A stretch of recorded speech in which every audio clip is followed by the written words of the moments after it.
नमस्ते।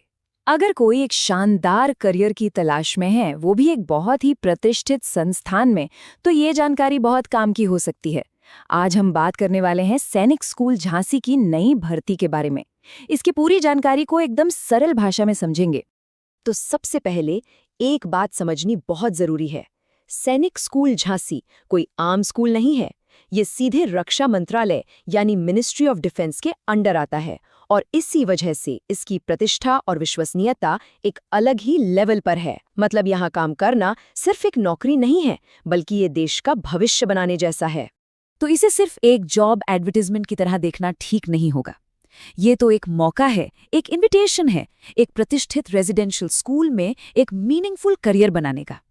तो सवाल ये उठता है कि क्या ये सही मौका है?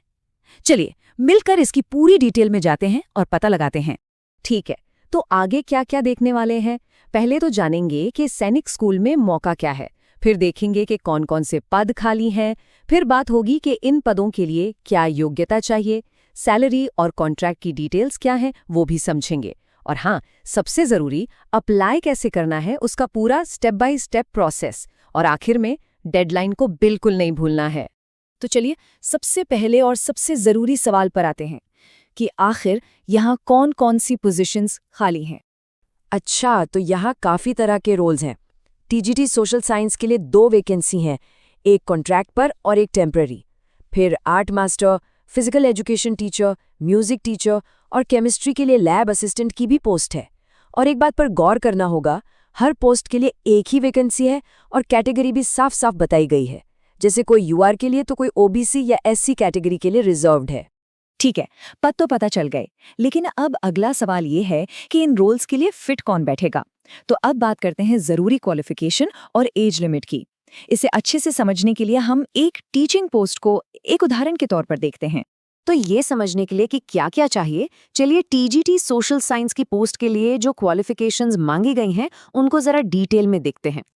तो देखिए यहाँ ज़रूरतें काफ़ी साफ हैं, जैसे कि 4 साल की इंटीग्रेटेड डिग्री हो जिसमें सब्जेक्ट में 50% मार्क्स हों, या फिर बैचलर्स डिग्री हो 50% मार्क्स के साथ और सब्जेक्ट कॉम्बिनेशन भी दिया है, हिस्ट्री या ज्योग्राफी के साथ कोई दूसरा सोशल साइंस सब्जेक्ट पढ़ा होना चाहिए। इसके अलावा बीएड की डिग्री तो होनी ही चाहिए और सीटेट का पेपर 2 भी क्लियर होना ज़रूरी है। और हाँ, इंग्लिश और हिंदी दोनों में पढ़ाने की क्षमता भी होनी चाहिए। ये सब अनिवार्य हैं। अच्छा, ये तो हो गई ज़रूरी क्वालिफिकेशंस। इनके अलावा कुछ डिज़ायरेबल क्वालिफिकेशंस भी हैं। मतलब ये ज़रूरी नहीं है, लेकिन अगर ये हैं तो बहुत अच्छा है। जैसे टीजीटी, पीजीटी का एक्सपीरियंस हो, या किसी रेजिडेंशियल स्कूल में काम किया हो, कंप्यूटर की नॉलेज हो, या एनडीए एग्जाम के लिए कैडेट्स को ट्रेन करने का एप्टीट्यूड हो, तो ये सब एक प्लस पॉइंट की तरह काम करेगा। क्वालिफिकेशन के साथ साथ उम्र का भी ध्यान रखना है। देखिए, ज़्यादातर टीचिंग और स्टाफ पोस्ट के लिए एज लिमिट है 21 से 35 साल, लेकिन लैब असिस्टेंट की पोस्ट के लिए ये काफ़ी ज़्यादा है, 18 से 50 साल तक। तो अप्लाई करने से पहले ये ज़रूर चेक कर लें कि कैंडिडेट सही एज ग्रुप में है या नहीं। चलिए अब बात करते हैं उस चीज़ की जो सबके लिए बहुत मायने रखती है, सैलरी और कॉन्ट्रैक्ट की डिटेल्स। अगर सैलरी की बात करें तो टीजीटी, आर्ट मास्टर और पीई टीचर, इन पोस्ट्स के लिए मंथली कंसोलिडेटेड सैलरी है 70,942 रुपीज़। जी हाँ, 70,942 रुपये। वहीं दूसरी तरफ कुछ और रोल्स के लिए सैलरी स्ट्रक्चर अलग है। जैसे म्यूजिक टीचर के लिए ये करीब 46,136 रुपये है और लैब असिस्टेंट के लिए ये 40,290 रुपये महीना है। सैलरी के अलावा एक और बहुत ज़रूरी बात है, ये सभी पोस्ट कॉन्ट्रैक्चुअल हैं। इसका क्या मतलब है? इसका मतलब यह है कि ये नौकरी पूरी तरह से कॉन्ट्रैक्ट पर है, ज़्यादा से ज़्यादा 1 साल के लिए, और प्रिंसिपल के पास ये अधिकार होता है कि वो बिना कारण बताए भी सर्विस को ख़त्म कर सकते हैं। तो जो कंसोलिडेटेड सैलरी है उसके अलावा और कोई बेनिफिट इसमें नहीं मिलेगा। ये सैनिक स्कूल के रूल्स के हिसाब से है। तो अब सबसे ज़रूरी हिस्से पर आते हैं, अप्लाई कैसे करना है। इसका पूरा स्टेप बाय स्टेप प्रोसेस देख लेते हैं।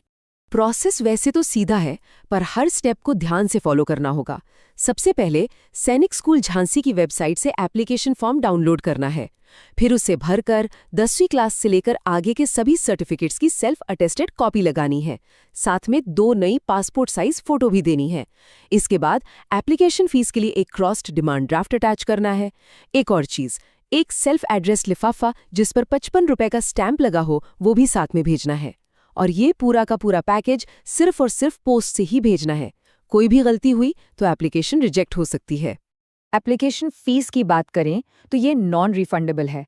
जनरल और ओबीसी कैटेगरी के लिए ये 500 रुपए है और SC/ST कैटेगरी के लिए 250 रुपए। और ये पेमेंट एक डिमांड ड्राफ्ट के जरिए करना है जो प्रिंसिपल सैनिक स्कूल झांसी के फेवर में बना हो। और हाँ, एक बहुत ही छोटी लेकिन बेहद जरूरी बात, लिफाफे के ऊपर बड़े बड़े अक्षरों में, मतलब कैपिटल लेटर्स में, ये लिखना ही है application for the post of, और फिर जिस पोस्ट के लिए अप्लाई कर रहे हैं उसका नाम। ये छोटी सी डिटेल मिस हो जाती है, लेकिन ये कंपलसरी है, तो इसका खास ध्यान रखें। और अब आते हैं सबसे जरूरी जानकारी पर, जिसे कोई भी मिस नहीं करना चाहेगा, डेडलाइन। तो अपने कैलेंडर में इस तारीख को मार्क कर लीजिए, 10 अप्रैल 2026। इस दिन शाम 5 बजे तक एप्लीकेशन स्कूल पहुंच जानी चाहिए। यहाँ ये ध्यान रखना बहुत जरूरी है कि ये पहुंचने की तारीख है, भेजने की नहीं। अगर पोस्ट में कोई देरी होती है तो उसकी जिम्मेदारी कैंडिडेट की होगी, तो बिल्कुल भी आखिरी मिनट का इंतजार न करें। तो कुछ जरूरी बातें जो याद रखनी है। पहली, एप्लीकेशन सिर्फ और सिर्फ पोस्ट से ही भेजी जाएगी, हाथ से या बाय हैंड जमा नहीं होगी। दूसरी बात, जो भी कैंडिडेट्स शॉर्टलिस्ट होंगे उन्हें रिटन एग्जाम, स्किल टेस्ट या इंटरव्यू के लिए बुलाया जाएगा। और इस प्रोसेस में आने जाने का कोई खर्चा यानी TADA नहीं मिलेगा। और सबसे ज़रूरी, स्कूल की वेबसाइट को रेगुलरली चेक करते रहना है ताकि कोई अपडेट मिस ना हो। तो फॉर्म्स के लिए, अपडेट्स के लिए और किसी भी और जानकारी के लिए सिर्फ एक ही जगह है, स्कूल की ऑफिशियल वेबसाइट www.sainikschooljhansi.com। तो ये सिर्फ एक नौकरी का मौका नहीं है, ये देश के भावी लीडर्स को तैयार करने का एक मौका है। सोचकर देखिए, क्या सैनिक स्कूल झांसी में करियर बनाना किसी के जीवन का अगला महत्वपूर्ण